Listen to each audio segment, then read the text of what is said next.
Greetings, gamers! Welcome to the last major FE unit tier list, at least for the time being. I think I've pretty much covered all of the FE games that I would like to do. There are some debate on whether or not I want to cover FE6 and potentially like FE1 through 3, but I really feel like if you've covered Shadow Dragon, you've covered FE1 to some extent, right? To some very little extent, because there are differences. And I understand that class changing and one of those things is that's a pretty big difference, but I don't really care. FE1, in my humble opinion, FE2, FE3 are just very slow, monotonous games I'm not particularly fond of, unfortunately. So I feel like I've covered my bases. FE6 is I don't understand how people actually like that game, and I'm not even trying to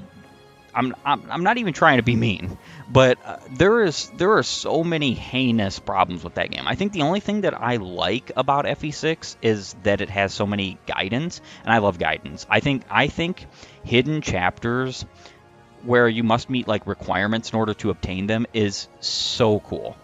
So as long as those requirements aren't ridiculous like Shadow Dragon, because the problem is that Shadow Dragon's requirements are like, at a point, you got to just say, what's even the bother? There's nothing that you're gaining from wasting the time and effort that it takes in order to put into getting those particular guidance chapters. For this tier list, of course, I'm going into FE10, Radiant Dawn. A very interesting title, the only title that is on the Wii, and the last major title that was made that I really feel like it was close, right? It was close to the end of the series. FE11 is technically the end of the series, in my humble opinion. I understand that there's a bit of a resurgence with Echoes in my personal tastes, but after FE11, the series just went two directions that I can't abide. Luckily, the older games are never going anywhere, and I get to enjoy them for the rest of my existence, because they will be around for the rest of that time. And I appreciate that. And I'm really actually hoping for, I'm very seriously hoping for really good, faithful remakes of some of these games. I think that obviously the Jugdral games need it the most, but I think they're the least likely candidates, honestly. FE6 could use not only a fresh coat of paint, it could use a whole overhaul. You need to tear the foundation down, you need to burn down the house, you need to demolish like the buildings around it. That game needs some work. It needs some work. FE7, the only thing that's majorly wrong with FE7 is it has a lot of plot holes.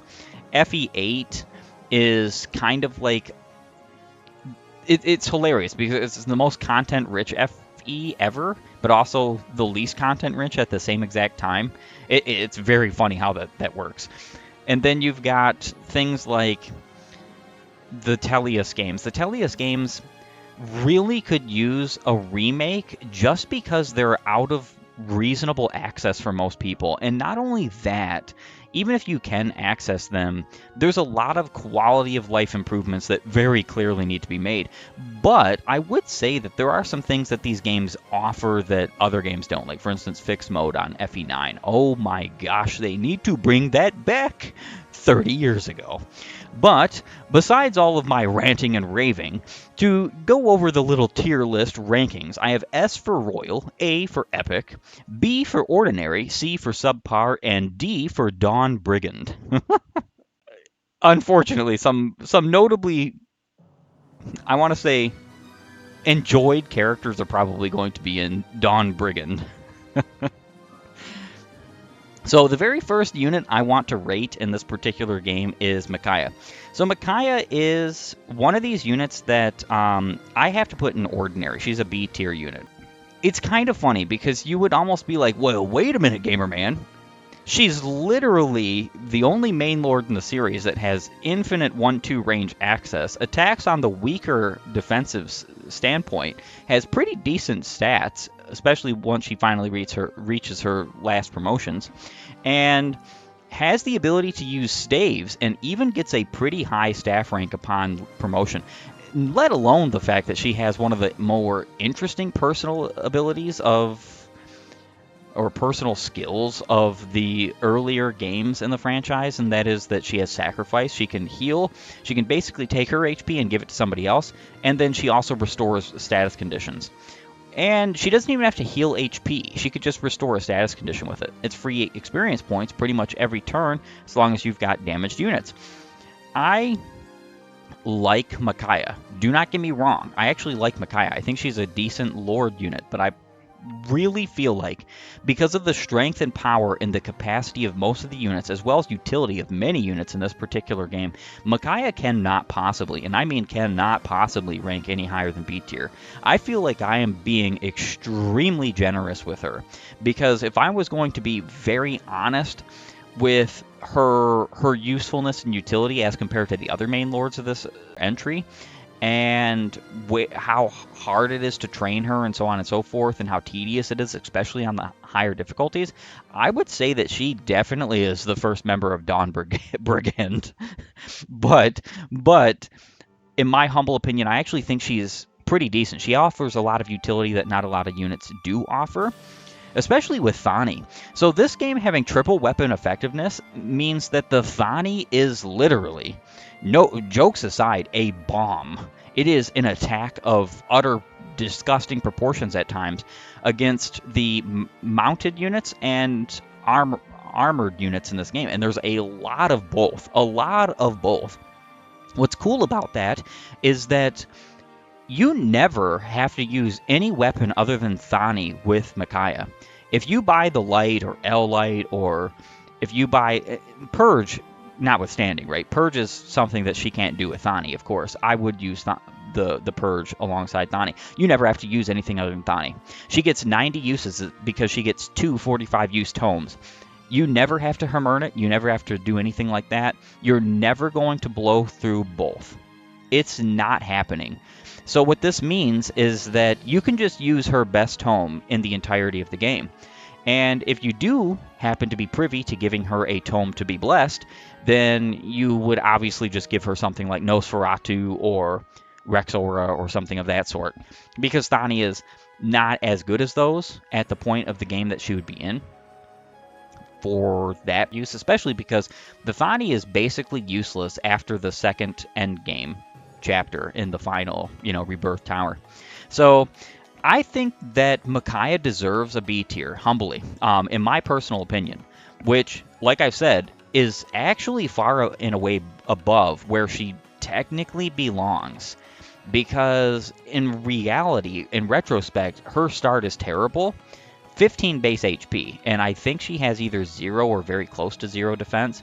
She's not surviving anything on any difficulty besides easy, and even that's a stretch. So the issue is that Micaiah is a unit that has a lot of potential and a very high skill ceiling, but she is so difficult to use at the start. If you're not careful with her, it's just immediate game over after game over after game over. And even later on, in, like, for instance, part 3, even a trained Micaiah stands no chance against the Legu's armies you're fighting, because, and this is notable, because Micaiah is so weak defensively and the Tigers are so strong offensively that she just can't hack it. And if she's lacking in speed, she's going to get doubled by the cats. So even if she survives one hit from them, she's going to die. She is oftentimes a liability. There are ways to get around this. I've already played a FE10 Let's Play, and I've showed that she can become a perfectly viable and useful unit, and she does have that good skill ceiling. She does have that high potential, but all in all, it's just not worth it in my humble opinion. I would say the next 2 units on my list that I'm going to rate are Leonardo and Edward. I'm going to be putting Leonardo in subpar, or Leonardo in Dawn Brigand, and Edward in subpar. So Edward is a very good unit once trained if he gets his stat procs. If he gets strength, skill, and speed, especially strength and speed in the early game, every level, or most every level, every other level, in fact, he's going to become a fantastic unit, especially for the Dawn Brigade.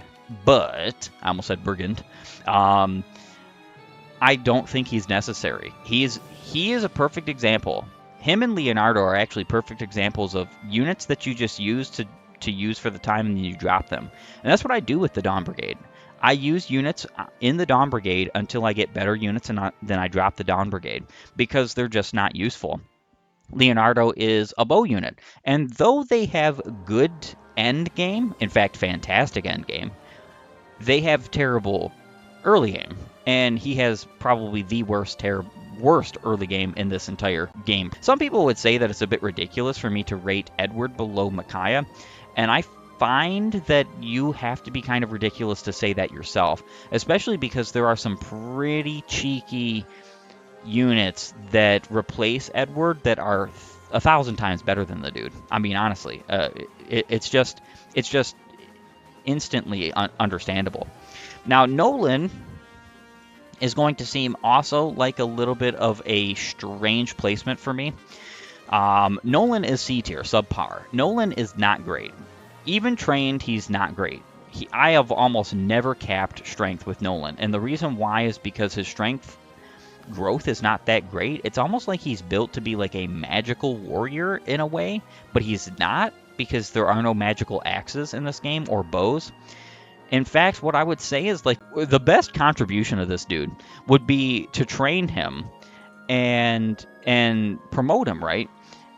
And give him like the Arbalest and Dragonfoe and just go ham with that in like the third map of the Rebirth Tower. I think that's fun. I think that's really fun.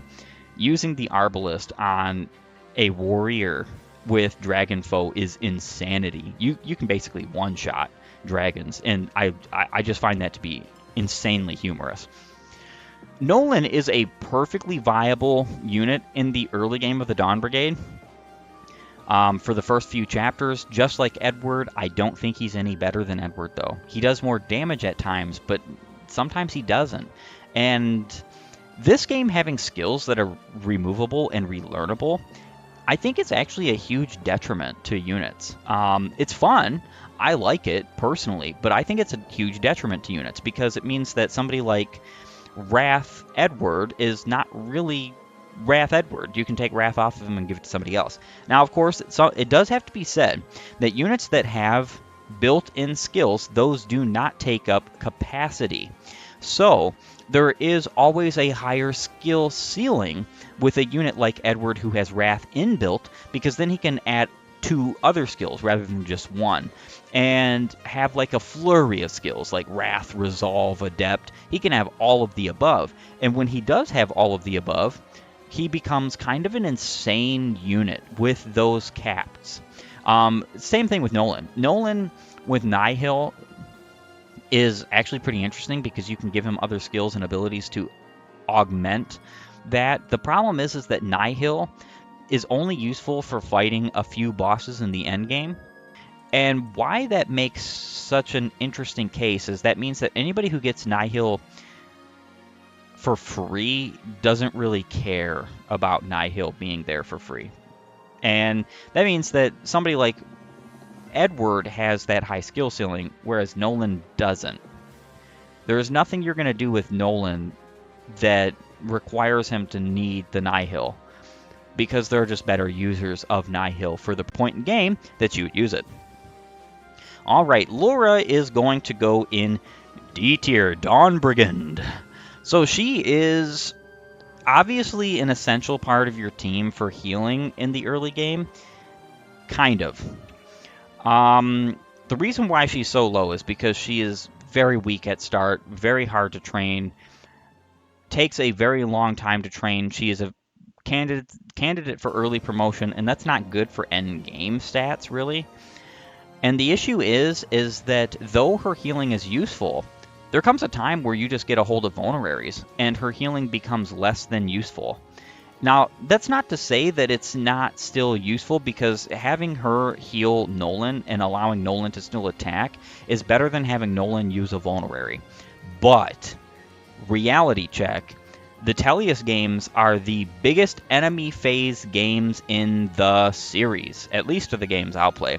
And because of this, it doesn't really matter sometimes if you're going to use something like a vulnerary or a concoction on a unit instead of going through the enemy phase. It honestly does, or player phase and attacking. Going through the enemy phase is more important. So the fact of the matter is that I don't really think that she supplements that. I don't think she supplements things like vulneraries and concoctions enough. I just really don't. Now, once she can use like utility staves like the torch or physic and things like that, then she does, but she can't do that at base. Now, of course, there is that to be said that if you don't have Laura, you can't get the sleep staff in this game, so that is true. That is a bit of her utility in a way. I like that, especially because the talk conversations between supporting units is so bad in this game. I actually think that it should have just been removed.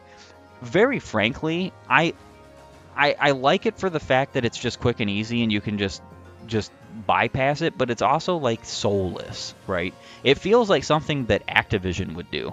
Honestly, it feels like something EA would do, is the conversation. And you'd even have like players saying, oh, this is great. These conversations are amazing. I can't believe the good work that Activision and EA did with this game's support system. The only reason why I like the support system at all is because I don't like supports in Fire Emblem. I don't. So the more minimal they are, the more I'm happy. I'm glad they're gone. There's a lot of people who would think that that's an extremely hot take, fiery take even. The only time I like the supports in Fire Emblem is FE9. Like, I actually like the supports, and it's because the supports are done well in that game. In the sense that you just have to deploy units per chapter.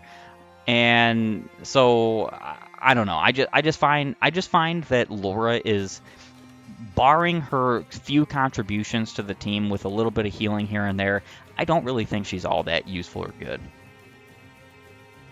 Now, Soth is a very hard to rate unit. I think he is a perfect candidate for A tier epic. He is another Oifi in this franchise. A lot of people don't take a look at that, but he absolutely is. Oifi, Quan, and Soth are Oifis, and I would even go as far as to say that Marcus in FE7 is. Those are all the Oifis in the franchise, and I think he's pretty good at that. It's just the problem that the Whisper, the Rogue and the Whisper are not good classes overall, combatively, even with stuff like the Base Lard. His endgame potential isn't that great, but I do have to say, there are people out there who say, you know, use Heather or use Volk, you know, use these other units with knives because you can just bench Soth in the tower. I'm going to tell you something right now. I'm not bringing 2 units to the tower to use one so I can bench another who has to be deployed. I find that to be incredibly stupid. I mean, there's probably people who still like using all 3 or 2 of the 3, and I'm more power to you. I'm glad you enjoy that, but I don't. I think that any of the knife-wielding units are kind of terrible, even Volk, though Volk is the best, obviously. The issue is that you have one that's force deployed. Knives aren't that great. Daggers aren't that great. The Base Lard's not that great. The Preshkots is not that great. And you have chest keys if you really want to open up the Matrona. So I really wish that Soth wasn't force deployed, if I'm being honest, because then I would lessen his rank, because then he wouldn't be necessary to be used, but I would also be like, okay, this is cool because I can use any of them, or just replace him with somebody else who's far and away better. Soth is amazing in the Dawn Brigade arc. In the first part of the game, he's insane. In the third part of the game, he's okay. He's pretty good. In the final part of the game, he is barring on... He's useless at times. There's almost nothing he's doing with combat. And stealing utility can be good. But the problem is that the majority of good stealables in this game happen to be on the Grail Mercenaries team. And you have a terrible unit for that prospect. So it's like, I want to say that there's some missed opportunity with Soth. Obviously, he can get all of the hidden items and chapters pretty easily, but everybody else can get them too. So it's not like it's his own niche. He can just do it better. Soth is pretty good. I'm going to give him A tier only because I think he's so fantastic in the Dawn Brigade. If it weren't for the Dawn Brigade, I think he would be an immediate B, maybe C tier. Speaking of another C tier unit, Ileana. So Ileana is, well, actually, you know what? I'm going to put her in B tier. I actually think Ileana is technically really good, potentially, because she can use Rex Bolt. She's the only Sage in the game that can use Rex Bolt. And Rex Bolt is probably the only S rank tome that's worth grinding to use. Now, I've used them all. They're all fun. It's all interesting. They look beautiful. I love the animations in this game of all the S-rank tomes. But obviously, Rex Bolt is really the only one that's functionally good endgame. Because even though it's taken a little bit of a nerf, and, you know, Fire is now the Tome of Might in this game, which actually kind of makes more sense. I think Thunder should be the Tome of Crit, Wind should be the Tome of Hit, and Fire should be the Tome of Might. I really think that that's how they should have been balanced. That's kind of how they're balanced in the Jugdral games to an extent. And I really think that's how they should go. It just makes sense. Thunder with crit makes sense. And because it's electricity. Fire has the might because fire is all-encompassing and destroying. And then wind has the hit because, like, how are you going to avoid wind, right? You're just not. So the fact of the matter is that I think concerning endgame mages, not necessarily pre-promote, but as an endgame mage, I think she's actually pretty darn good. It's just, I even think her start's pretty good, especially if you give her bonuses from Path of Radiance files. But the issue is that she's not going to be good unless you do put some effort into her. Because she rejoins at a time when she is underwhelming in Part 3. Though I will say, Ileana does actually have the most chapters in this game to be used. And that kind of benefits her to an extreme degree. I think she can't go any lower than B tier. Aaron, immediate D tier. Meg, immediate D tier. These units are terrible. They can have a niche if you use them, if you train them, but they take a lot of training. They are Dawn Brigands for a reason. I think Meg is a candidate for one of the worst units in this entire game. I would say Aaron is. I think he's close, but he's not quite there. Meg definitely is a candidate for worst unit in this game. I think Leonardo, Meg, they are just absolutely abysmal units. Speaking of a decent unit, however, this is actually a little bit of a hot take. One of the only Legus that's going to go higher than B tier, who is not a royal, is Volug. And the reason why I do this is because I actually think Volug has an incredible bit of utility in the first part, as well as the fact that he has a very high skill ceiling. Any unit with Earth as an affinity is potentially insane. I am thrilled at the combination I found of Zehark and Volug. I think that's hilariously fun. Zehark doesn't even have to be higher than base stats. And if he has an A rank support with Volug, both of them are virtually unhittable, even in Part 3, even against the very accurate Tigers and Cats. And they become pretty darn good, like very viable. And I think that Volug is a candidate for one of the best Legus in this game. Because he has the most time, he also has a good start. He has a good mid-game, too, in the third part. As long as you take Wild Heart off of him, you don't half-shift anymore. Because half-shifting in Part 3 is way worse than it is in Part 1. For reasons it doesn't need to be. And I would say that he's pretty good. He's got good potential. And he's one of the better Legus. Now, next is Jill. So a lot of people will immediately say that Jill is like an S tier unit. Like she's the next Har incoming. I don't agree with this. I have no qualms with her being in B tier. I don't think she's worthy of A tier. She doesn't have as good of a start. You have to pump a lot of resources into Jill to make her as good as Har. Har at base could mog everybody in the Grail Mercenaries besides some outliers that are like basically plot devices rather than units. And the thing is that Jill is the only flyer that the Dawn Brigade have. So if you're going to want to take advantage of flying, you have to use Jill. This isn't really a bad thing because then you can give her the resources necessary to become an A tier, maybe even an S tier unit eventually. I don't ever think she becomes an S tier unit. I'm just going to be honest with you. I really don't. I don't think there's the possibility. You could pump every resource in the game into her, and I do not think she can ever reach an S tier unit. Female Wyvern Lord caps, Wyvern Master caps, Dragon Master caps, I think they're a little bit lower. I mean, she might get more like resistance or whatever, but grand scheme of things, I don't think the Dragon Masters are great end game units. They're great like mid game. They're not great end game. And there's probably a lot of people who would say that's crazy, Gamerman, but there's just better users of the Irvin. And let alone that fact, there's just better units in general that have more utility, in my humble opinion. I do not think that Flyers or Dragon Masters or Har is so overwhelmingly good of a unit that he just depletes the use of every other unit in the game. The next unit I want to talk about is Tyronio. Oh, buddy, how far the mighty have fallen. In my Path of Radiance tier list, I rated Tyronio as an S tier, and I think he's an obvious S tier in that game. In this game, the only reason why he's not lower than A tier is because he's definitely better than the people in B tier.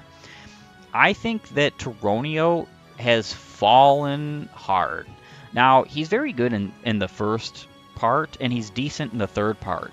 But I actually think that Generals, all in all, are terrible units in this game. Paladins and Generals really got nerfed so hard in this game compared to Path of Radiance. There is virtually no reason to use either a General or a Paladin in this game long term, unless you just enjoy the unit. And I'll be honest with you, I'm guilty of this myself. I use Generals and Paladins all the time because I just like, for instance, Titania or Gatry or Tyronio. It isn't because they're good units. By and large, they are not good units. You would be better off using other units for your end game potential. Zyhark is next. I think he is... I want to say that Zyhark is actually the swords master in this game that has the best potential of going somewhere good. And it's because of his Earth Affinity. It's because of being able to support with other Earth Affinity units. It's because of his early join, as well as his decent rejoin. Zyhark is kind of an incredible... He has an incredible skill ceiling. Built-in Adept on a Swordsmaster, now we're talking. Now you can give him, like, Wrath. Now you can give him Resolve. You can give him one of the foes or anything like that. And he's actually pretty darn good. I think that this is such a glow-up. There are so many units in this game that got a glow-up from Path of Radiance, and they kind of needed to because of the way that this game is positions characters and rejoining. Zyhark is an immediate replacement for Edward. There is no reason to use Edward or Nolan once you get Zyhark. There's no reason. You can't even give the argument, well, why don't you use all of them? Because by the time you get Zyhark, you also get Tyronio and Jill. Why would you still use Edward and Nolan when you have better units just straight off the bat? Volug also joins around the same time, and it's like, okay. There's nothing that Edward or Nolan can do that Volug can't do better, except for 2 range. And I'm going to be honest with you, they don't do 2 range good unless they are promoted after reaching level 20 and have gained several levels under their belt. Because 1-2 range weaponry in this game is not good until you have like some skill and speed behind your attacks. Fiona, another candidate for one of the worst units in this game. D tier, Dawn Brigand. I don't like this unit. I find her to be heinous. There's a lot of people who will say that she also has a high skill ceiling because she has Savior as well as Imbue and a decent magic growth. I don't find this useful, even remotely. I think Imbue is far and away better used on a unit that has a lot of magic, but isn't a mage.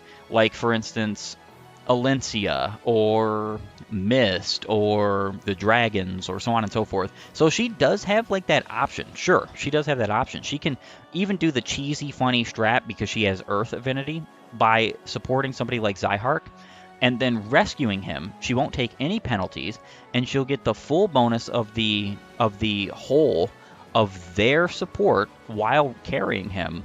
So she basically gets a plus 45 in avoid or more. I think it might even be more than that, honestly.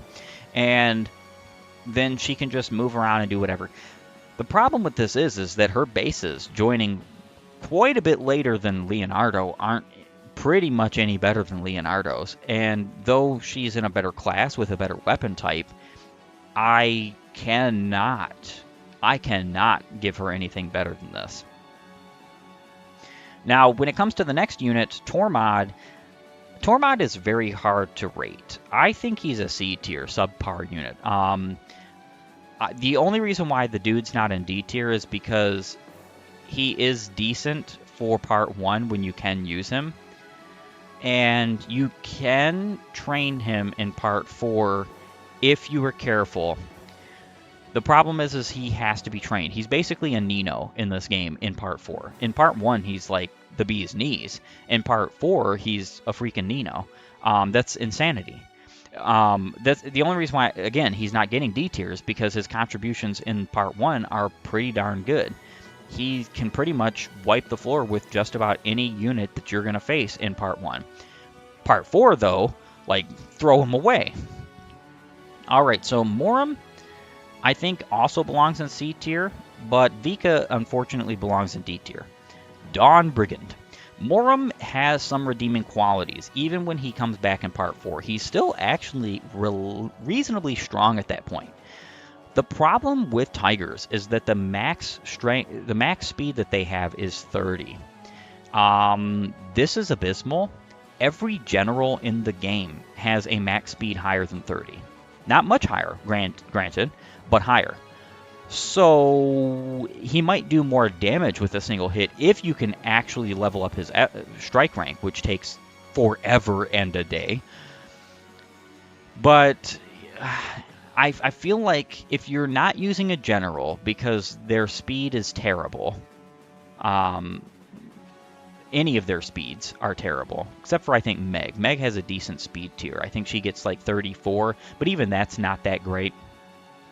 Grand scheme of things. Means she could double Tiger at max speed, but you're not fighting Tigers at max speed, so it doesn't matter. You need more speed than that. I think you need like, what, 38 to be reasonably good, or 36. It's one of the two.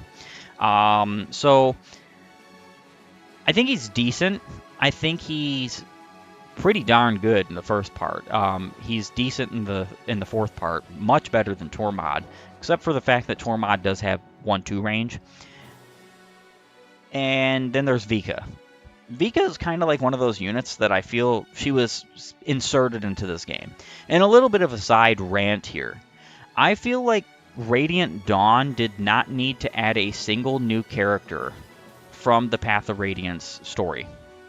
Everybody who's in this game who was not in Path of Radiance could be 100% nixed, and I wouldn't have been bothered. Not at all. They could have maybe added like a few, maybe like 5 or 10 at max, instead of nearly doubling the cast. Because the problem is that you get units like Vika.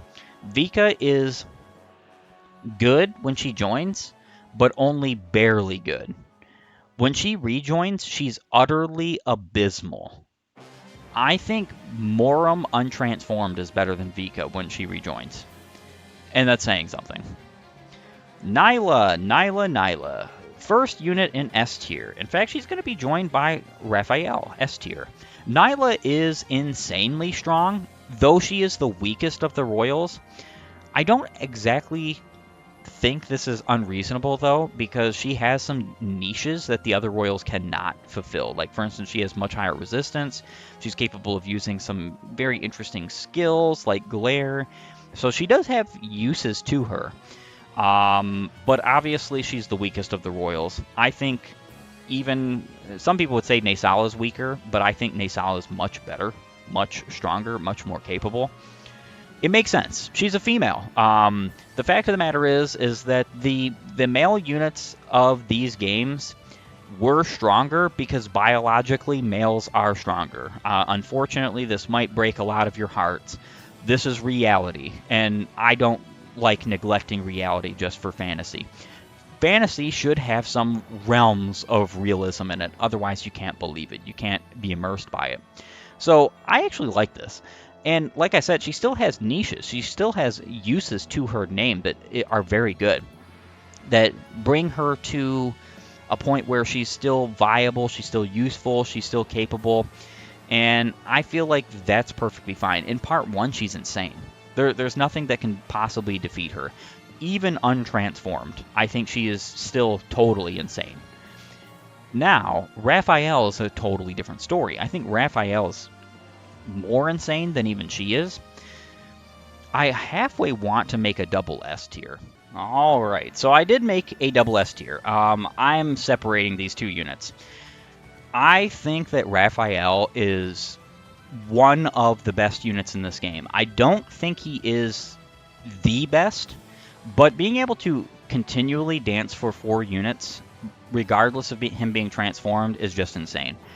I will say that my pick of Raisin, I think Raisin is better. I do not think that this game is so hard that you need, even on the hardest difficulty, that you need to always dance for 4. And transforming with Raisin and having a unit that can move basically double the movement of this character, who can Canto and also fly over everything, let alone the fact that I always give him celerity in the boots, which increases his mobility to insane levels. Absolutely insane levels. I think he has, 12 movement at that point? If you use things like smite strats and so on and so forth, you can have a unit that can reach anywhere on any map at any time, dancing for 4 units and cantoing out of the way, whereas Raphael does not have that kind of a function to him. So because of this, I think Raphael is still double S. Obviously, he's still double S because he does come with the boon of always being able to dance for 4 rather than needing to transform to dance for 4. But I just don't think he's right at that level where Raisin is, especially because Raisin is far and away more survivable than any of his siblings and has better growths and better stats overall. And some people will say, well, that doesn't matter, Gamerman. It does matter when you're getting board wiped by Ashira and Deginsia, and you still want to use your units close by those particular units, so on and so forth. Very next unit I'm going to be rating is the Black Knight. So the Black Knight is going to go into S tier. There are a lot of arguments that I could make like a different tier, and I probably should, right? So that's exactly what I'm gonna do, is I've made a tier for him. He's a plot unit.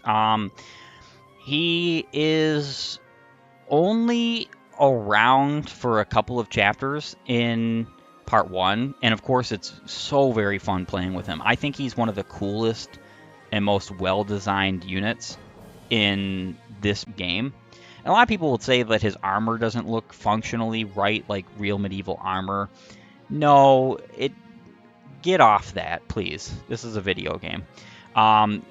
So the reason why he looks the way he does is because he's actually supposed to harken back to the Barons of the Jugdral games. He actually looks just like a Baron. He looks like what Raedric should have looked like. The Barons even have like the spiky helm like he does. So I think that's cool. It's an interesting and cool callback, as well as he has very cool, very clean, very sleek animations. I love Eclipse. I love his ranged attacks. I love his crits. All of it just makes for a very cool unit. Problem is that you only get him in one chapter in part 3, and then he becomes like a allied unit that you can't control, so a green unit in part 4. and after that he's an enemy. So the issue is with this unit is that he is not really a character per se. He's just kind of there to help the plot along, to help you as your team needs it, so on and so forth. If I was rating him, like I said, I would put him in S tier, but I have to put him in plot units. The next is Alencia. So Alencia is an immediate, easy S tier unit for me. Alencia needs no training and basically no introduction. She needs no weapon other than the Amity. She needs like no support whatsoever. She doesn't need any help in any way, shape, or form to be a good unit. She's going to be a good unit from this point to the rest of the game. Of course, if she does level well, you have a much better unit because then she'll have more power alongside that brave weapon that cannot break with 15 freaking might. She is insane. I love having a flyer that is also a staff wielder. The issue is that she performs this niche in both Path of Radiance and Radiant Dawn, and I think she is far and away better in Radiant Dawn. She's an insanely good unit.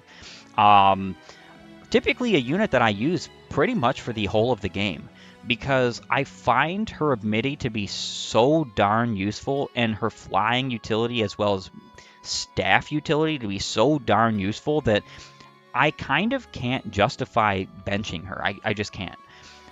I would sooner take her over Raphael, as long as I could have Rayson. That's how good I think her utility is. I just don't think she's as good as Raphael because in real terms, this is just my bias speaking, taking her over him. In real terms, he's a better unit. Marsha. Immediate C tier, I want to say. So the problem with Marsha is that she is not strong at base. She will never get to be strong regardless of how much you train her. The Pegasus Knights in this game are worse than Paladins in my humble opinion. The only thing that they have offered to them is obviously the flyer utility, which is good. I'm not saying it's not good. It's not as good as it was in Path of Radiance, but it is still good. Even with all of her stats being capped in Path of Radiance and transfers of +2s to all of her stats and then +4 to her HP, I don't think she's going anywhere. I really don't. She comes with like a base strength of 17. Even with like a Steel Great Lance, she's tickling people. She's never going to KO with even like 2 hits. In her final class, with stun, she's going to KO a lot, but what's that matter when everybody else is doing that? Alencia is doing that with an infinite use brave weapon. I really don't see the point in using this unit. I really don't. Especially when on the same chapter that you recruit her, you happen to get someone much better. So Leanne. Man, let me tell you. I think Leanne is a candidate for like maybe D tier. She's a dancer, and I would still give her D tier, potentially. I'm going to give her S tier because I fully am well aware that this is my bias speaking. She is the weakest of the Herons, physically, defensively, magically, resistively, so on and so forth, blah, blah, blah. She has the weakest growths, the weakest potential, and she can only ever dance for 2 that have to be across from her, either below and above her or on her sides, whether she's transformed or not. And this was kind of like a balancing factor of trying to make like a Heron that had the ability to do something different than either Raphael or Rayson. And I feel like her middle ground is kind of so bad that I'm just like, why would you ever pick her? Now, I would never pick her, but on the chapters that she's available in where Raphael and Rayson are obviously not available in, because you could never use more than one dancer in this game for obvious reasons, of course she's an immediate S tier unit, and this is the reason why I have to include her in S tier. If I was ranking her in comparison to her brothers, she's a D tier. Like, not even joking. I would say Raphael would maybe be like an A tier or an S tier, and then like Rayson would be a double S tier for me. I know a lot of people would disagree with that, but very frankly, I don't really care what you agree or don't agree with. Nelucci. So I actually think he's on par with Marcia. I don't think he's any better. There's probably some argument to be put out there that he's better than people like Jill and Ileana, but I also kind of just don't agree with that because Jill is the only flyer that you have for the Dawn Brigade, and Nalucci is in like teams where there are swarms of flyers, and I don't find him to be all that useful. Everybody is useful in the starting chapter of part 2. Everybody. But after that, not really so. And it's funny too because Nelucci it even has some quirks to him about like how old he is and how he's a raven and has no night vision and this, that, and the other. So when you're playing the night map in the cave with Lucia and co, he's even worse than he would normally be because he without somebody else providing vision, he can't attack or see anything, which is kind of really funny. Har is going to go into S tier. So I do still think that Har is an S tier. I did say that, he's not just an immediate best unit in the game, but I do think he's an S tier, and the reason why is because Har is still fantastically powerful at base and can actually go somewhere if trained. Even if you don't train him at all and just like early promote him, he's going to still be exceptionally good. There's going to be stats of his that he won't cap, but he's still going to be exceptionally good. Do I think he's like the best end game unit ever? No. I find that to be a little bit ridiculous. I think he's better than maybe Nyla because though she's way stronger than him, he has access to 1-2 range, and I think that that's more useful than what she offers end game wise, but grand scheme of things, he's not going to be as good as her versus certain endgame bosses. And this is where that comes in, right? He's good for the mid game. He's good for the leading up to the final chapters. I would use Har any day in any chapter that both Har and Nyla could possibly be in.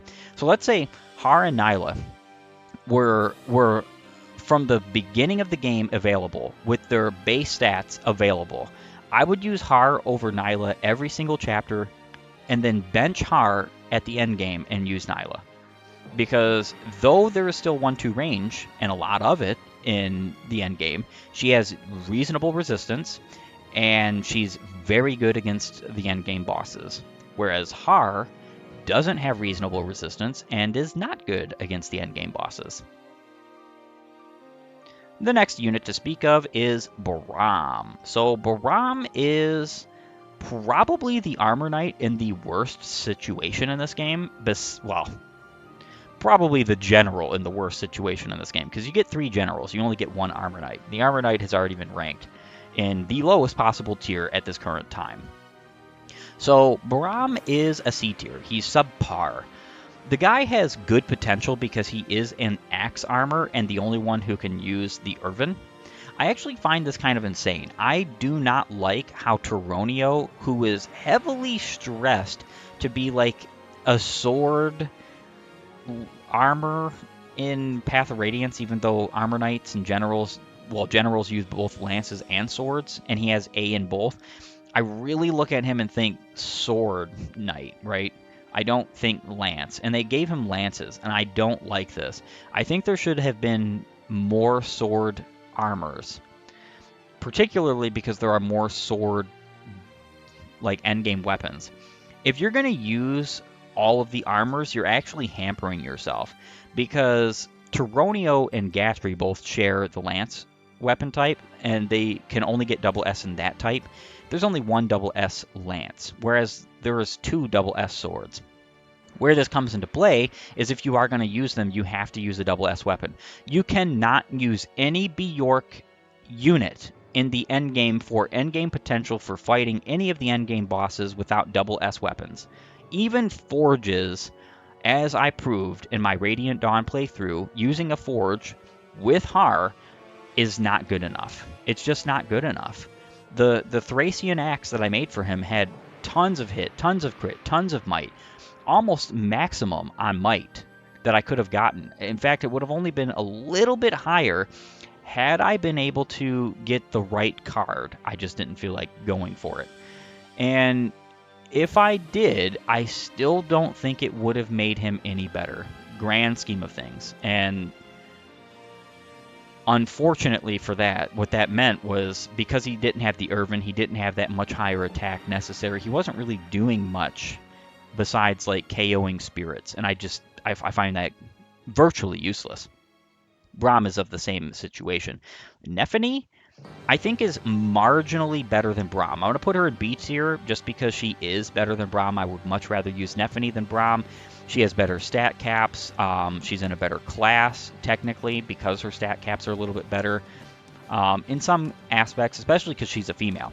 The male halberdiers, way worse than the generals. But the female halberdiers, they're better. The Wishblade is not wasted on a unit like this. I think she's a perfectly good endgame potential unit if you train her up. At the start, she's not really that great. She seems like she's fine, but that's because she's put in a chapter full of like scrub units, and even the units that aren't scrubs, she can still deal with to some extent and degree. And because of that, like, I think she's viable potentially, B tier. Heather, D tier. How could I rate this girl anything higher than D tier? The only thing she has to her name of any note or utility, which is not at all necessary, is that she can steal some things in Part 3 that are worth stealing and some things in Part 2 that are worth stealing, and you can pass all of it and be totally fine. This unit is abysmal, worthless beyond belief. She is Soth's class with lower bases than him because she is a female, which does make sense. I absolutely enjoy that. I appreciate that. Thank you, Intelligent Systems, for being somewhat intelligent at a time long ago. But because of this, she doesn't have any viable potential concerning combat. So all she has to her name is stealing, and that's not good in Radiant Dawn. So unfortunately, D tier. Lucia, I think she is B tier. Out of the Swords Masters in this game, I think she's got some pretty darn good potential, especially because she starts off with like good bases and decent growths and stuff like that, but I don't think she goes too far with it compared to some of your other Swords Masters. I think Zehark is better. I just really do. Lucia has some problems. For instance, one of those problems being that she has a low strength base. This is supplemented somewhat by using mightier swords, but just not enough, especially later on in the game. Mordecai. D tier. Leave. D tier. Lagoos are worse in this game in some ways and better in this game in some ways than Path of Radiance. Really, Intelligent Systems should have just scrapped this whole idea before they made either of these games, if I'm being honest. They were trying to make like a take on Manichees that was different, and I appreciate that, but the take is bad in both instances, so it really doesn't matter. If Lagoos had access to 1-2 range that was reliable, even if it was just a skill, like let's say Quick Claw. Let's say Quick Claw was, you only had it in a skill. You had to use it. Let's say you only got like 2 or 3 Quick Claws in the game, but they were guaranteed procs as long as an enemy attacks you at 2 range. Absolutely amazing. I would think that they would be instantly better units. That would be enough, in my humble opinion, to fix Lagoos. That would fix them. They don't need 1-2 range on player phase. This game is heavily enemy phase dependent. I have maybe seen Quick Claw proc once or twice in the entirety of my playing of Radiant Dawn. Granted, I don't hardly use any of these Lagoos, so that could be part of the problem. But it's still the fact that it's a proc. It's not guaranteed, so they don't have any means to defend themselves at 2 range.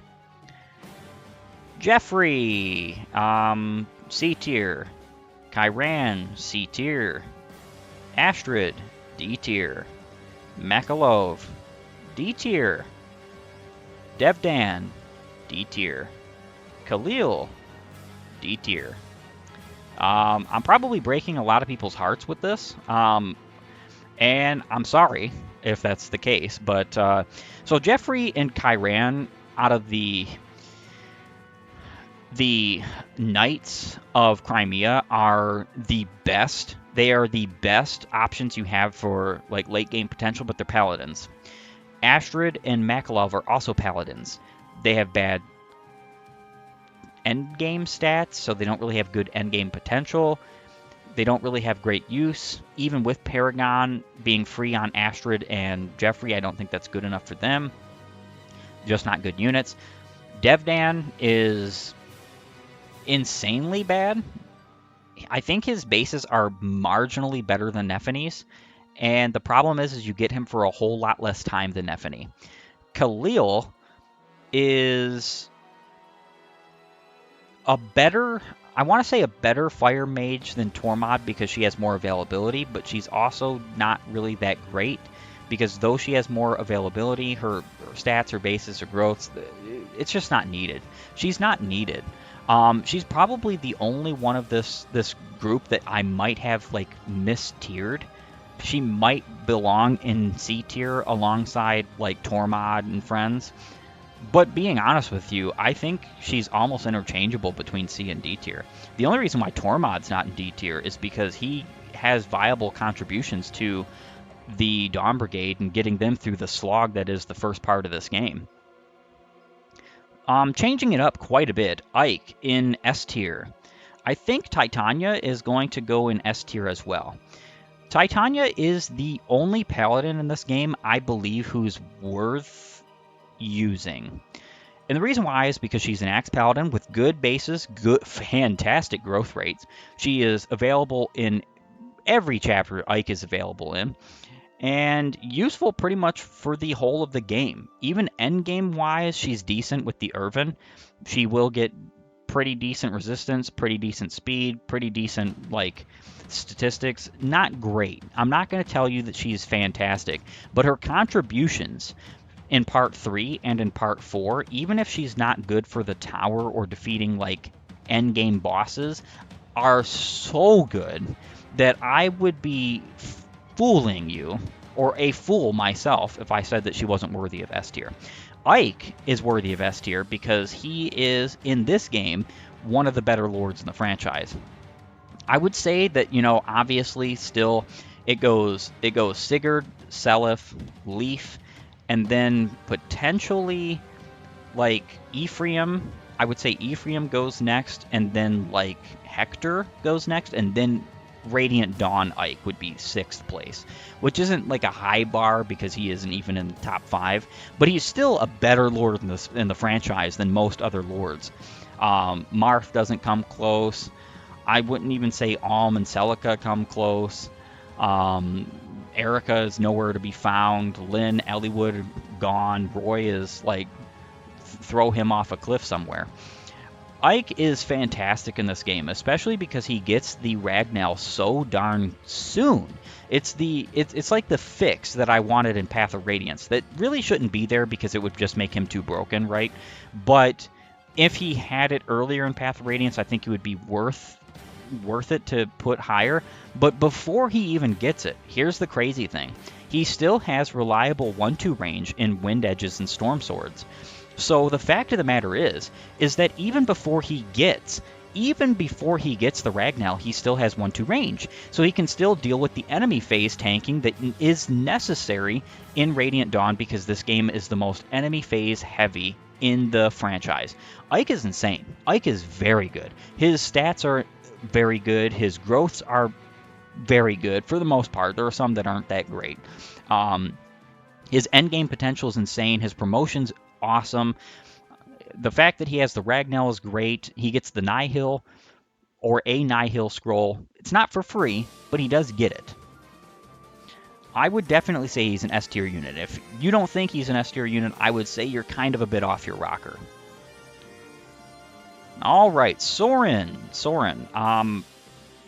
Probably the best mage in the game. I would say he is worth A tier. I would even say Mist is worth A tier. So Soren is worth A tier because he has the best potential of all the mages in the game. He is Available for the most chapters besides Ileana, has better bases and growths than Ileana, and though he can't use Rexbolt, which is a big hampering issue, I will grant that, you could always give him Dragonfoe. The Rex Caliber is, by and large, a better tome than the Rexbolt, like, just 100%.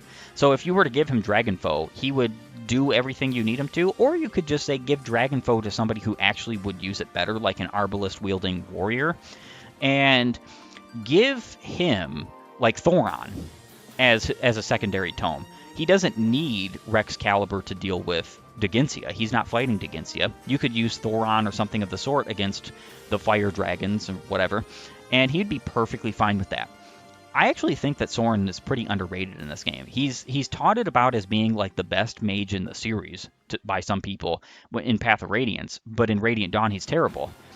I kind of feel like it's kind of the opposite, because in Path of Radiance he has so far to go, and for so many of the chapters that you're able to use him in, he can only use wind and then fire, and it's like he's not doing anything. It's like sometimes 6 damage or less, and maybe times 2 if you're lucky. Mist is insane in this game in the sense that she has very good potential, being that she becomes a mounted staff and sword wielder. I really wish the Floret had the capacity of dealing magical damage. I think the next time I play Radiant Dawn, I am going to be installing the patch that makes her Floret magical. Because I've already played the game vanilla, I'm going to kind of bust the game a little bit by giving her her actual intended weapon. The Floret was intended to be magical. The code says this. It just doesn't do it for some glitchy, buggy reason. I think she would be a candidate for one of the better sword-wielding units in this entire game if the Floret was magical. No joke. No lie. Because her magic is just so much better than her physical strength. Not like leagues and bounds, but it would still mean that she has much better damage output for the most part, and you're not using her for like an Ashira fight regardless, so I think that would just be better for her. Rolf, D tier. Boyd? I think Boyd is like verging on D tier, but I'm going to put him in C tier. So Rolf is an easy D tier. I think the only unit in this game that has a harder time with him, or than him, being a bow unit is Leonardo. And that's only because Leonardo's bases are so abysmal. But Rolf is kind of, in comparison to the rest of the Grail Mercenaries, so abysmal.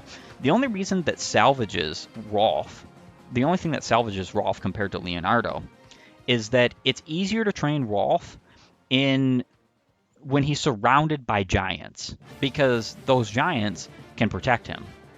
Leonardo is not surrounded by giants. He's surrounded by fools and buffoons who can't really do combat well. Boyd is a C tier because he's never going to double anything. I think he's decent upon promotion and upon like raising him all the way up to max level. I think he's a very good candidate for like the Arbalest strats that I've been talking about. But I also just don't think that Boyd is... I don't think he's an exceptionally good unit. I think using him alongside Rolf and Oscar and having like the weapon triangle, the bow weapon triangle, is really cool. It's a really cool niche. But then you also have to use these 3 kind of like not so great units, mediocre units, if you will. In fact, Oscar is going in C tier with his brother. Just to kind of round out that tier for the time being. C tier is where they both belong. Now, the reason why this is because Oscar and Boyd are both just... They don't have a good start. They don't double anything. They don't really have good weapons at the start. And though axes are the best weapon type in the game, if you don't double or don't hit, what's that matter? And they both take a while to train. They're not as good as some of the monsters in the Grail Mercenaries. Speaking of a monster in the Grail Mercenary team, I've got Shinon. So Shinon, in my humble opinion, is an easy S tier, even though he's an archer. Archers are typically bad in the franchise, but marksmen have some pretty insane bonuses. So when he promotes to marksman, he's going to have 2 to 3 range automatically, and when he gets the double bow, which granted, he's not getting that until the end game, He's going to have 1 to 3 range with some of the highest might in the entire game. And I really do think that he's better than some of the Royals because of this. Shinon is insanely good. He's got statistics that are either on par or better than Ike and Titania. He can tank with the best of them. He can be surrounded by enemies. Provoke is an insanely good skill on him. The only reason why he's not in double S tier is because he's not the main character instead of Ike. That damned shame. That's literally the only reason why I'm not putting him in double S tier. I wish Shinon was the main character of Path of Radiance and Radiant Dawn, and I wish he was a bow lord. I wish it. And I wish that his preferential weapon, either in the early game or at the end game, I don't care what it was a bow that had 1 to 2 range. I wish that. I really, really, really wish that was the way that was taken. And if I ever were to get around to making a Fire Emblem demake, which I'm not going to, but if I ever were, I would make a demake of Path of Radiance where Shinon is the main character, and I would just change up the story a bit and so on and so forth. It wouldn't necessarily be the Grail Mercenaries, blah, blah, blah. And I would just do that because I think that so much missed opportunity with such a good, well-defined character that has such an interesting character arc and like such an interesting backstory, and he's such a cool and well-designed character in both Path of Radiance and Radiant Dawn. He has insanely good growths in both games, insanely good bases for the time in both games, and at least for immediate join in Path of Radiance, because his bases aren't great for his rejoin in Path of Radiance. But either way, I'm ranking him in S tier because he's great. Gatry. B tier, Ordinary. I would say that the only reason why Tyronio is in A tier is because the Dawn Brigade need his help. That's it. Otherwise, he'd be in B tier, potentially C tier, because I actually think that Gatry is better. Overall, I think Gatry is the better general, but he's not needed because the Grail Mercenaries are just so much better than the Dawn Brigade. He is fun to use, though, and he's got an insanely good amount of growth rates in strength and speed. He's probably the best armor endgame. Well, that's kind of a tough situation because Meg has a higher speed cap. I would say that Meg is probably the best endgame armor, but he's obviously the better armor of him and her because he starts out better. Rise, C tier. Mia, C tier. So the reason why Rise and Mia are both going into C tier is because neither one of them are all that good. See, they are kind of like opposite characters, right? Rise does an insane amount of damage, and he has pretty good staff utility, but he cannot double anything pretty much ever. Mia doubles everything under the sun and does no damage. So they're like interchangeable characters. There's a lot of people I know who love Mia and swear by her in both Path of Radiance and Radiant Dawn. And every time I ever hear that kind of stuff, I'm just like, have you met my friend Marita? Have you met Rutger? Have you met Joshua? Have you met Zehark? Like, get out. Stop wasting my time. Have you met Stefan? Like, honestly, Stefan is like such an insane unit in Path of Radiance, and you get him relatively quick. Only, 8 chapters after you get Mia, and you're not getting Mia to the point where she's better than Stefan by the time he joins. You're just not. All right, Ranoff and Liar. Kiza. I'm going to put all of those units in D tier. I think they are exceptionally terrible. I don't see a point in any of these units. I will say Ranoff is better than the others, but marginally so because Legus are just so terrible in this game.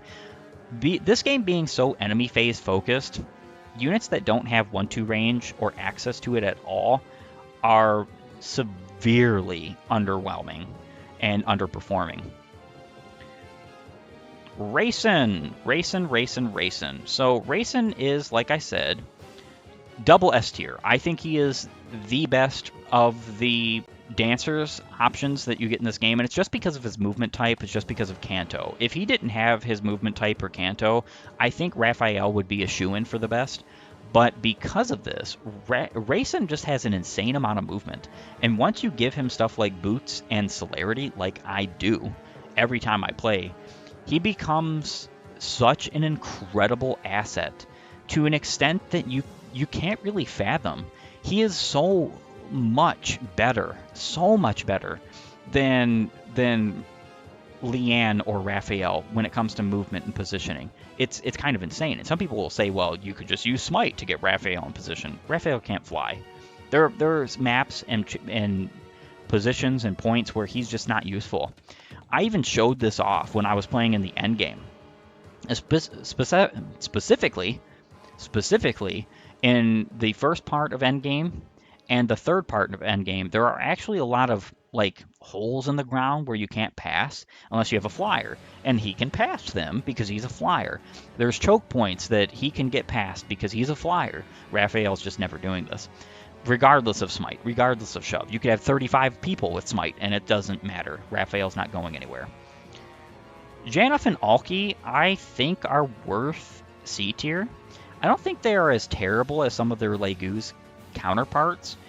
They're obviously not as bad as like Vika or Mordecai or Leith or so on and so forth. I think they're pretty much on par with Moram. A little bit better because they have more time than Moram, but grand scheme of things, they still don't have 1-2 range. That's just all there is to it. They have interesting and unique skills to their own that can't be taken off of them in Vigilance and Insight. Those do help them a lot, and I mean a lot. They become relatively... Like, Janov can't miss things, and Alki can't be hit by things, except for, like, very accurate crossbows and such. But other than that, like, they don't really provide anything to the table. Sigrun, D tier. Tanith, D tier. Why these units are getting D tier is so obvious it hurts. They are flyers that join pretty late in the game that virtually have no combat utility. They do have some flyer utility that is still useful, but concerning combat, you might as well throw in the towel. And unfortunately, it seems like I'm just like passing through, blowing through units, but a lot of the units in Radiant Dawn are, in my humble opinion, filler units. They don't have any qualities to them that really make them shine above other units. It's kind of the problem with the lack of ability for like certain elitists to see things differently, right? So a lot of people who play Radiant Dawn or the Tellius games in general and say the Tellius games are the best in the series will look at their units and be like, oh yeah, they're all great, they're all fantastic, blah, blah, blah. Minusing the fact that Tellius has bonus experience points. Because if a game like Thracia had bonus experience points or Genealogy had bonus experience points, any one of their units would be better than pretty much any unit in Path of Radiance, or Radiant Dawn, for that matter. The fact of the matter remains that you take a look at Sigrun and Tanith. What are they providing besides a little bit of flyer utility that is already done far and away better by Marcia, by Har, by Alencia, so on and so forth? What are they providing? And the answer is nothing. Really? Nothing? You can flyer swarm, I guess. They're not going to do any damage. They're basically Mia on a flying horse. So the issue is like in comparison, in Thracia, Kain, Alba, and Robert have insanely high growth. So even though they have poor bases, and they have poor join time, and they even have poor weapon ranks, they have insanely high growth. And because the stat caps in that game are much lower than this game, and the benchmarks for getting good in that game aren't as high, and there are so many skills in that game that bust the game wide open, far and away more than Radiant Dawn, which is basically like every skill that isn't a mastery skill is nerfed to heck and back. They're just better units. It's one of the reasons why when I was rating units in Thracia, I didn't have a tier for bad units. Like the lowest possible was basically average. And the reason why that is because even average units in Thracia are better than pretty much decent and good units in every other game in the franchise. And the reason why this is because average units in Thracia still have niches, whereas units in Radiant Dawn don't. Every unit in C tier and D tier in this game could be deleted, and you wouldn't miss a thing. You wouldn't miss a thing. I think even the units in B tier could be deleted, and you wouldn't miss a thing. Honestly. It's kind of insane. Scrimmer. Probably. Man, I'll probably put him in S tier. So Scrimmer, nah. See, I'm gonna have to put him in A tier. The only reason why Volug is in A tier, sharing the tier with Scrimmer, when Scrimmer is so much more powerful than Volug, is because Scrimmer has the entire part 1 where he doesn't have to worry about transformation, and he's still fantastic. Scrimmer constantly has to worry about transformation. He's actually not that great unless he's in resolve range, which doesn't work against the endgame bosses. I think he's a good Legoo's unit, but not great. I think he deserves to be an A tier, but anything higher than that I feel is a bit insane. Now, Naysala. So Naysala is my favorite Legoo's Royal in this game. Not because he's the best, but because of his statistics. I love the fact that he gets to 50 maximum speed. This is insane. Nobody else in the game can get that. Ashira is the only one who can get that stat, is 50 speed. Only her, and the reality is that she doesn't. Even on the hardest of difficulty, she doesn't have any higher speed than normal. They don't change her at all for the highest difficulty, which is kind of insane. Naysala, when trained, is, in my humble opinion, the best of...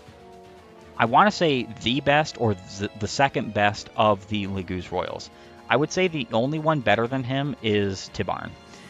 And reality is Tibarn and Naysala are equally as available. And they contribute a lot to Part 4, more than just the end game. There are units that come in the end game that seemingly are better than Naysala and Tibarn, but don't provide anything other than just the end game utility of fighting bosses and stuff like that. So I think for that reason, Naysala is double S tier. I think he's pretty awesome.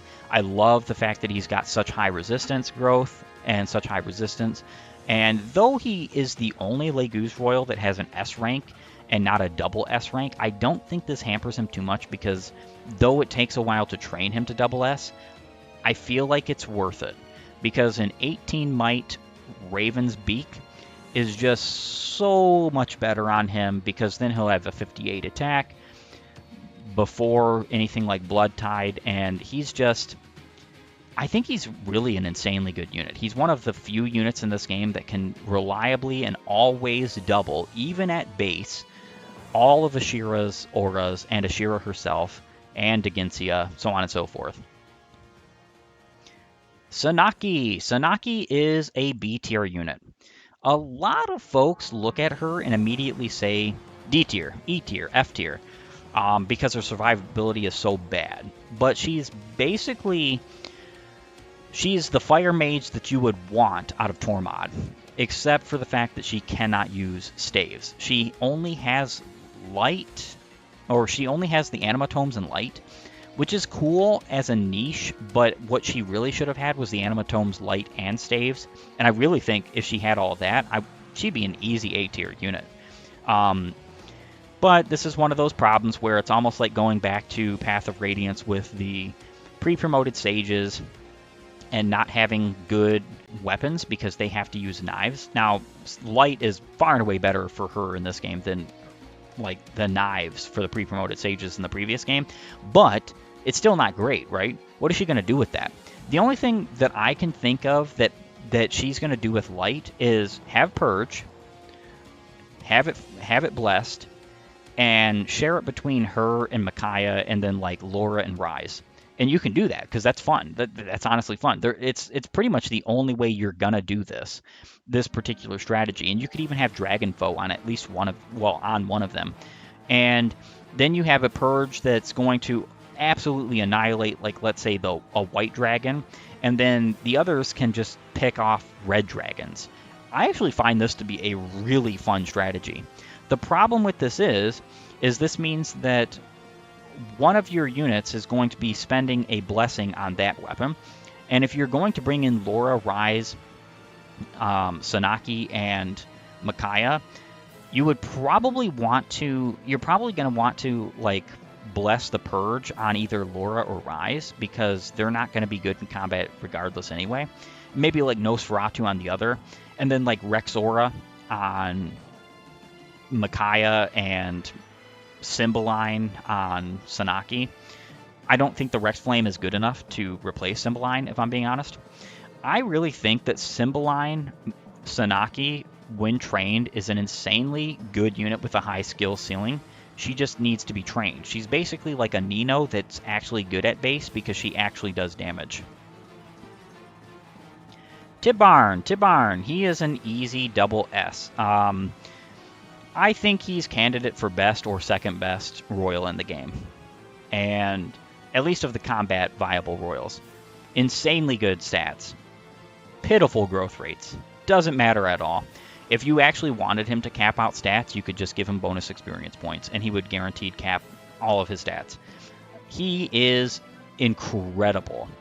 Typically, how I train him, and like to train him and Naysala, and though I don't think either of them really need it, except Naysala needs it for the weapon rank, is I like untransforming them in Part 4, and letting them pretty much go ham on, like, units that can't double them. For instance, paladins and things like that. Or tigers in Tibarn's case. And I think that's fun. I think that's really fun. I don't think it's at all viable, and it is kind of grindy, but it can help. Peleus, C tier.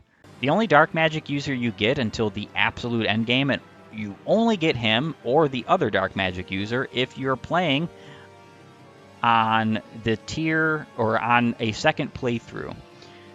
And I don't think he's a good character. If he was pre-promoted to an Archsage, I think he would be decent. I don't think he would be good. I think he'd maybe be like B tier, maybe A tier. I think he would potentially be better than Sanaki if he was pre-promoted. I'm giving him C tier because he is pretty much the only viable user of your Dark Tomes. And the Dark Tomes are actually pretty good in this game. They don't have good hit, but they do have very good might. And that can come in handy, especially if you're going to use like Dragonfoe or if you're going to use Sephiran. Because if you do use Sephiran, his best home is Balberith. By far, Balberith is his best home. He can actually do reasonable damage to Ashira with it, which is kind of insane. Especially because he has built in Nihil, or Nihil, with his mantle. Stefan is an A tier unit. I think that you would actually kind of have to be insane to rate him any less than A tier. I think the reason why I won't give him S tier is because I kind of find him to be superfluous. He's basically a replacement unit. Any one of your Swordsmasters you've trained to this point will be better than him. Will be. It's not even like a question. If you're focusing on a Swordsmaster, he's gonna be better than Stefan. But Stefan is a good replacement, or like a good unit if you just don't want to train a Swordmaster, but you want a Swordsmaster. A tier is perfectly fine for him. Oliver. I almost want to put him in plot units, but he's not actually a plot unit. C tier. Staff utility is pretty much all he offers to the table. He has no speed to speak of, no speed growth to speak of. Not really going anywhere with that. You need bonus experience points to get him to that point, which is actually not hard to do because he's pretty close to capping several of his stats upon recruitment. I think he's a fun unit, and I love the fact that he has his own theme like the Royals do. I love that. I use him sometimes just because of that. But by and large, he's subpar. He's a C tier unit. Bastion. I think Bastion's a B tier unit. I think he is probably... He's definitely your best pre-promoted magic unit in this game. Bastion's actually pretty darn good because the fact of the matter is that he's a pre-promoted sage that's not stuck to knives. He doesn't have knives. That's not a possibility. He has pretty good ranks in all of his weapon levels. He can get to, I think he does have double S rank in wind off the bat. If I'm not mistaken, he does. If he doesn't, it's very close, but he has very good ranks in everything else, including his staff rank. He's actually a very good filler unit. The only problem with him is the same problem that I have with Oliver, and to some extent Sanaki, except Sanaki has a better growth than these folks, and that is that he has a low speed. And because of his low speed growth and his low speed base, he's not really great for anything other than like chip damage and staff utility. But he's still pretty good. If you do train him, if you do want to pump some resources into him, you can make him very good as an endgame Sage replacement. Volk.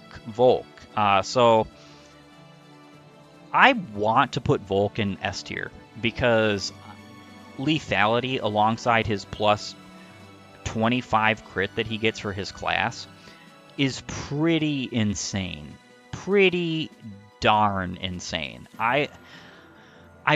It's one of those things where I wish Soth wasn't force deployed because I would use Volk every time in the tower.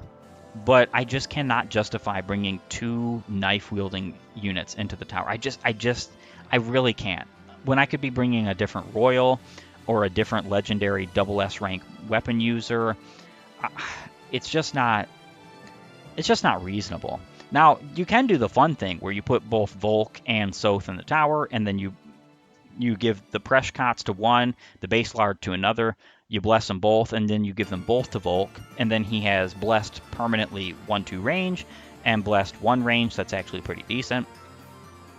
All in all, Volk is actually pretty darn good as a combat unit, but he joined so late in the game that he's not necessary and pretty superfluous once you have all the Royals on your team. Kanagus. Immediate S tier. And then I think Gifka is going to go in S. Kanagus is immediate double S tier. Gifka is S tier. The only difference between these two units is one has form shift, one cannot have form shift. So you do have to spend a turn using the Leguz gem on Gifka. And honestly, I think that if you're not using a Huron that could benefit from the Leguz gem, or if you're going to not grind or anything like that, I think the Leguz gems are better just sold. You get 37,500 funds for a single cell. That's a lot of forge potential, let me tell you. But if you're going to use him, he's basically irreplaceable. He's basically just Kanagus, but slightly faster and slightly more resistant to magical damage.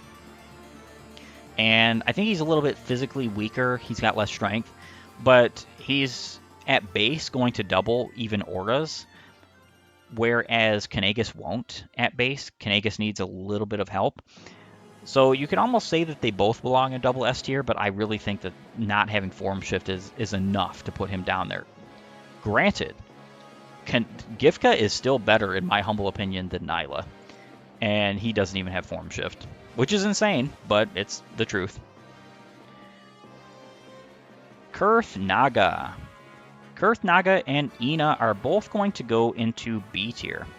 So the reason why Kurth Naga and Ina are going to go into B tier is because the only thing these two units bring to the table that's worth a darn is Night Tide and Blood Tide. That's it. Training them is tedious. It's annoying. It's not really worth it. Neither of them are that great once trained.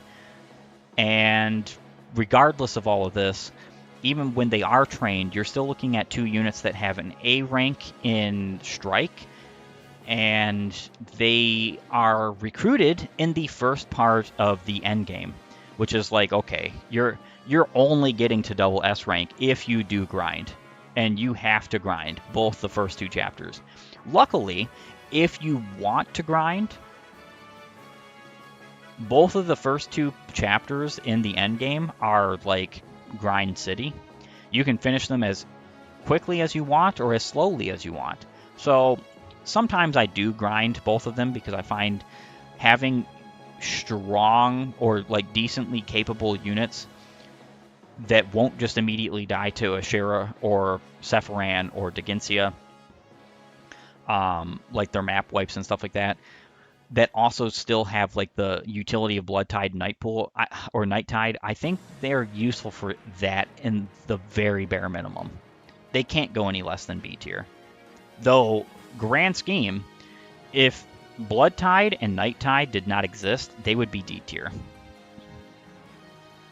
Renning, gonna be a C tier. Unfortunately for Renning, he is a paladin who joins only in the end game, who is worse than Titania, and has a double S rank in swords rather than axes. So though he can use the Alondite, which is pretty good because 1-2 range, it's not as good as the Irvin. He needs the attack power. You would actually kind of want to give him the Vekati rather than the Alondite, if I'm being honest.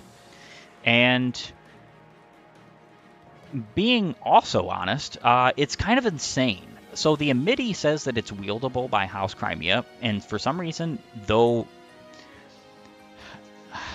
he is the uncle, he's Uncle Renning to Alencia, he can't use the Amity. If he could, I actually think this would buff him a bit. I think he would only still be in B tier. It's not like it would put him in S or A tier, but he can't use the Amity, so he doesn't have like that to his name either, which is a shame. Nazir. This is a difficult unit to rate. I actually kind of want to rate Nazir in S tier and Gareth in C tier. So the reason why I'm putting Nazir so high is because he's the only unit in the game that has Whitepool, and Whitepool, in my humble opinion, is far and away more important than any of the other tides or pools or dragon abilities. Any of them. Whitepool is just the best. You need it for doubling on a lot of units. It is so strong. And if you want any of your magical units to do anything to Sephiran or anything to Ashira, you need Whitepool. Because +5 magic and +5 speed is kind of actually abysmally insane. It's crazy powerful. The speed is what's most powerful about this, but the magic does help in allowing your magical units to actually be relevant in the final battle when it comes to attacking. Nazir is insane, even with the fact that his cap on speed is 20, just like every other dragon in this game, except for Ina and, well, every other enemy dragon, as well as Gareth and Nazir, only have 20 max in speed. This is irrelevant, because unlike Gareth, who is going to immediately die to either Sephiran or the spirits or Ashira, and he will immediately die. You have to give him a lot of help to keep him from dying. Nazir is kind of immune to them, even at base. But if you train him and you get him to cap magic, which is 50, which is insane, and if you get him to like capped resistance, he cannot die to Ashira in a single round of combat. It's actually kind of incredible. And even at base strike rank, he's still doing decent damage to her. Not great, mind you. And you would want the strike rank to be raised at least once in order to be a significant combative force in the Ashira fight. The issue is that doesn't matter at all. Whitepool is so good, and he is so good resistively, that regardless of all of his downfalls, Nazir is still worthy of S tier in my humble opinion. And then Sephiran. I'm actually going to put Sephiran in double S tier. Sephiran is the only magic unit that you get in this game that can actually do anything to Ashira meaningful without Whitepool. And with Whitepool, he's insanely good against her. He actually does some pretty significant damage. There are units that are combative geniuses that can't deal as much as he can at times. One of the reasons why I'm rating him this high is because he comes with the Ashira staff, and I love that. I find that even if that's all he brought to the table in the final fight was the Ashira staff, I think that would be worth it. Because there are so many map attacks alongside like map status that you have to deal with concerning Ashira. She can put your entire party to sleep. She can put your entire party to stun, silence everybody. she is insanely difficult if you let the fight drag on.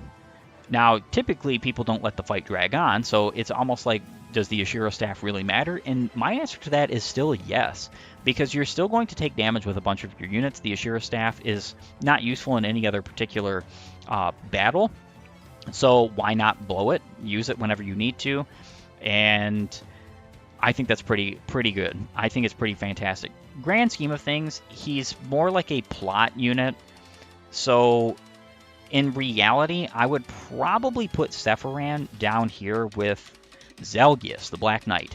And he would be the other unit that goes into a plot unit particular point. But if I was going to rate him as a unit, I would put him in double S because of just his contributions. Though they be few, they're still there. They're still decent. So, this is my Fire Emblem 10 Radiant Dawn tier list.